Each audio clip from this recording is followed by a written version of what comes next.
Right, so despite everything the Israeli regime have done, it seems there's no low in this ongoing genocide that will apparently prompt the UK government to do the right thing and take some proactive approaches to dealing with the scale of destruction and loss of life happening in Gaza. But now it seems there might actually be an explanation for that, because frankly I don't know which is the more unbelievable issue here. What this Tory government actually did months before the events of October 7th that are now seemingly tying their hands over this genocide that's playing out in real time before all of our eyes, or the fact the mainstream media have utterly ignored it, leaving it to be unveiled by independent media outlet Declassified UK and their excellent journalism, because thank God there are some people in this country still capable of some actual journalism. Because we should have known about this well over a year ago, and they sure as hell didn't do this in our name or our interest if they'd kept it so damn quiet. So here's what they've actually done. Right, so what have the Tories done then, Damo? What is it that explains their consistent acquiescence to Netanyahu's regime then? Well, it's not news to say that Israel is considered an ally of the UK. We did have a hand in creating that now genocidal pariah state after all.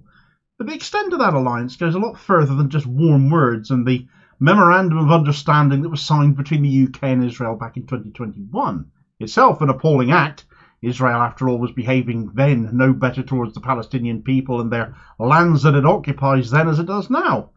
But last March, the Tories beefed that Memorandum of Understanding up to an accord, and everything we've witnessed since has been in line with that new bilateral agreement, that policy named the 2030 Roadmap for UK-Israel Bilateral Relations, published on the government website on the 23rd of March last year, the same day it was signed by the Foreign Office and the Foreign Ministry of Israel. And apparently nobody has ever noticed it, and it is properly vomit-inducing in light of everything we've witnessed over the last 6 months. To read it is absolutely stupefying. It's numbing as just how acquiescent this country is, this Tory government is, to Israel. But now we know it is this roadmap that's being put into practice that we're actually seeing being reflected in the actions of our government.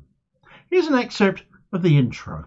The bilateral relationship has never been stronger. Our two countries complement each other's strengths as freedom-loving, innovative and thriving democracies. Israel and the UK are proud of our deep and historic partnership. We are firm friends and natural allies. In November 2021, the British government and the Israeli government signed a Memorandum of Understanding, elevating the UK-Israel bilateral relationship to a strategic partnership. This represented a signal of intent for both countries to cohere, deepen and expand cooperation across our mutual priorities for our mutual benefit. This roadmap outlines how this strategic partnership will continue to serve our collective interests. This roadmap, which defines our bilateral cooperation until 2030, will serve as a living document. Through regular high-level engagement, our bilateral relationship will continue to evolve as a more modern, innovative and forward-looking strategic partnership. Freedom-loving democracies, eh? For who, exactly? Deep and historic partnership, sure, it's one based on imperialistic colonialism. Firm friends and natural allies, because apparently our leaders are just as depraved as theirs are then, certainly prepared to keep arming them, despite the death toll rising in Gaza, reaching the 40,000 mark now, and well over 100,000 people injured alongside it. We have a government wanting to deepen and expand that relationship with the country doing that, Israel, when a majority of the public right now would much prefer we divested from them instead. Certainly, globally we're seeing that. The student protests largely happening in the US, but not exclusively so, and the retaliation from the state against that shows whose side said leaders are on over there. So what sort of thing does this roadmap, which lasts until 2030, include then? Well, it quickly mentions security and defence cooperation, because of course it does. We've seen plenty of that when it should be banned, of course. Our obligations under international law should supersede this verminous piece of legislation. Apparently both are patriotic nations. Go stick a flag in it then. Naturally, there's a whole section devoted to anti-Semitism, but there's a particular paragraph in that bit that's a real stinker. Tackling the disproportionate focus on Israel in the UN and other international bodies, including attempts to delegitimize it or deny its right to self-defense. All states have a duty to comply with their obligations under international law, but scrutiny must be measured, impartial and proportionate. The UK and Israel will work together to tackle the singling out of Israel in the Human Rights Council, as well as in other international bodies. In this context, the UK and Israel disagree with the use of the term apartheid with regard to Israel. The UK and Israel believe that the latest ICJ referral on the Israeli-Palestinian conflict represents an inappropriate recourse to the advisory opinion mechanism, as this undermines the efforts to achieve a settlement through direct negotiations between the parties, which remains the only viable path to a lasting peace. So apparently the UN are biased against Israel, and the UK will stand against that, especially where people talk of its right to exist, which is a legitimate argument within law, as was raised when Nicaragua took Israel to the ICJ, or deny its right to self-defence, which sadly, under the same international law you claim to respect, doesn't apply to people that it occupies. They have a right to resist that. But to actually attack the Human Rights Council for having raised issues and legislate that the UK will not recognise the term apartheid in regards to Israel is abhorrent. That is gut-wrenching. Israel is an apartheid state. It oppresses another people based on an ethno-religious basis. Writing no on a piece of paper doesn't change that fact or other people's acknowledgement of it. Crucially here, despite international law and therefore the initial rulings of the ICJ superseding this farce of a document, that is denied too. But there's still more. Another section is on defence and security, and here they devoted a whole paragraph to Iran. Iran. We work closely to counter the current threat from Iran, including the IRGC. We will work to ensure Iran never has nuclear weapon capabilities. We will seek to counter Iran's destabilising regional activity, including weapons transfers conducted either by itself or through proxies, and we will confront the threat posed to us both domestically. We support a stable, secure and peaceful region where all can benefit from the rapid advances taking place and closer social, economic and technological ties. Let's not forget Israel attacked their consulate in Syria. If anybody's destabilising the region, it's Israel. There was a response to that from Iran, a limited one, I felt, all things considered.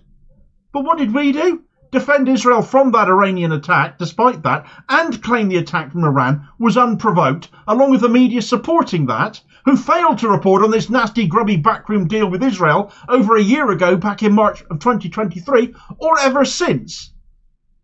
There is a lot more to this document. You can read up on it if you look up 2030 Roadmap for UK-Israel bilateral relations. It's all on the government website. But what I want to look at now is how this deal, this agreement, has been implemented and how we can see it being reflected in what the UK government has done in relation to what's happened in the Middle East. For one, the UK is tied to taking Israel's side through everything we're observing even now. Though, as I said before, international law should supersede that. Yet clearly it isn't by the actions the government have been taking. Despite having seen 40,000 dead Gazans, all manner of international aid workers, not least British ones, being killed, arms sales have continued despite all of that. Declassified UK have covered numerous other incidents that could be pointed at, in line with this agreement too, with Israeli military aircraft visiting the UK for we know not what, military aid being sent out, and the use of the UK airbase on Cyprus, RAF Akrotiri, which the US have been using to fly weapons into Israel via the Nevatim airbase, which was one of the military targets Iran chose in its return attack, its response on the apartheid state after they attacked them first. Israeli personnel are receiving training here in the UK as well. The RAF itself, from Akrotiri again, have apparently been flying spy missions for Israel. Everything the UK has done leading up to October 7th and since is in line with this document that you almost certainly will have had no knowledge of at all. It explains why the UK are acting how they are, but doesn't in any way excuse that or make it right. I'm also wondering what in all of this talk of bilateralism we actually get out of this. Is it just arms sales and favourable opinion from the Israel lobby, or what? Perhaps we shouldn't be surprised at this. There was a similar wording and documentation when South Africa was subject to BDS in its apartheid era, something this document also makes known that the UK opposes, but also opposes South Africa's case against Israel at the ICJ that has been opposed by ministers here and now as well. How many times have we heard Tory say what South Africa is doing is wrong after all, when most of us would suggest it's anything but? Moreover, as Declassified UK have also pointed out and discovered in their research, there is a secret government defence agreement with Israel dating back to 2020, which has never been published, and therefore we don't know what else this rancid bunch of Tories have agreed to behind our backs with Israel either. It's no wonder international law is on its knees as it fails to be upheld. The ramifications of that failing and us all falling into potentially another world war as a result, the very thing these laws are meant to prevent, are clear to see when they are being ignored. And our governments are sleepwalking into it seemingly for no other reason than continuing to cosset a state that is committing genocide. It is disturbing stuff that governments are prepared to go to such extreme lengths for extremists. It makes you wonder what other starts might have been doing too.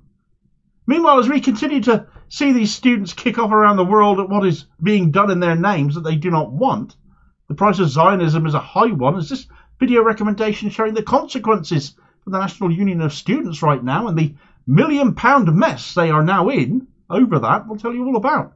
Possibly coming to US college campuses as well soon. And I'll hopefully catch you on the next vid. Cheers, folks.